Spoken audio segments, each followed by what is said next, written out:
एक टेबल आपको दी हुई है, इसमें number of different item show हो रहे हैं ऐसे। तो टोटल नंबर ऑफ आइटम्स यहां लिखे हैं 700, 900, 450, 600 और 500। ये शॉप्स हैं ए में टोटल नंबर ऑफ आइटम 700 है। अब ये 700 आइटम में जो 3 आइटम्स हैं उसके पास अवेलेबल है, शॉप में 3 तरह के आइटम्स हैं, उन तीनों आइटम्स का रेशियो दिया है कि 700 में से ये उनका अनुपात है जिसमें ये है।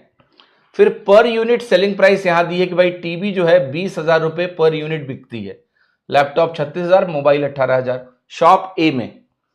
डेटा पढ़ने का तरीका बेटा यही होता है हमेशा कि आप कोई एक रो पढ़ लो, बस सब पढ़ने की जरूरत नहीं होती, एक रो का डेटा पढ़ लो, आपको डेटा समझ में आ जाएगा। शॉप ए का ये टोटल नंबर ऑफ आइटम्स है, ये डिफरेंट चीजों का रेशियो है, क्वांटिटी, और ये एक एक यूनिट के दाम यहां पर दिए हैं, दैट्स इट। अब सवाल पढ़ेंगे और सवाल को हल करेंगे। सवाल कह रहा है कि आप अंतर बता दो टोटल रेवेन्यू का जो कि टीवी से आ रहा है शॉप ए से, तो टीवी हमें लेना है शॉप ए का, and total revenue which come from mobile from shop C. तो मैं यहां आ जाता हूं, आप कह रहे हो टीवी हमें कहां से लेना है, शॉप ए से, एंड देन हमें मोबाइल कहां लेना है, शॉप सी से। इसका हमें क्या करना है, रेवेन्यू का अंतर निकालना है।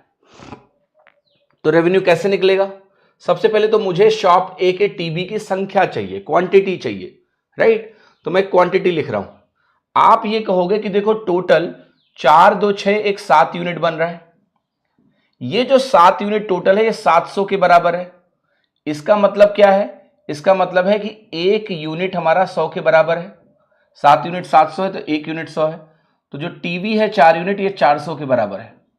यानी पहली चीज मुझे ये पता चल गई यहां से कि ये जो वैल्यू है ना बेटा टीवी का रेवेन्यू, वो 400 यूनिट है, क्वांटिटी है, और एक टीवी शॉप ए वाला 20,000 का बेचता है, तो इसको मैं लिखूंगा इंटू 20,000 माइनस, मैं शॉप सी पर जाऊंगा और शॉप सी के लिए मैं यही काम करूंगा। शॉप सी में टोटल आइटम 450 है।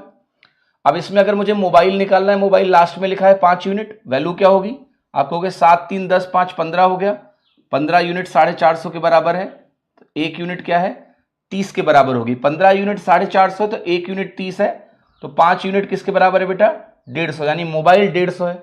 और एक मोबाइल का दाम कितना है, यहां लिखा है 12,000, तो माइनस लिखिए आप 150 इंटू 12,000, तो यहां मैं लिख रहा हूं 150 इंटू 12,000। अब देखो बहुत ध्यान से, इत्मीनान से, अगर आप 15 और 12 का गुणा करते हैं तो 180 आता है।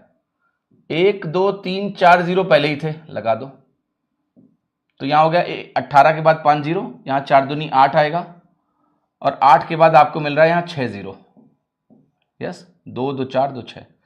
तो एक तरह से 80 में से 18 घटाना है और 5 जीरो और है, तो ये हो गया आपका 62 के आगे 1, 2, 3, 4, 5 जीरो, जिसको मैं लिख सकता हूं 62 इंटू 10 की पावर 5। 10 की पावर 5 का मतलब 5 जीरो, ठीक है, क्लियर है। तो 62 इंटू 10 की पावर 5 हो गया आंसर ए।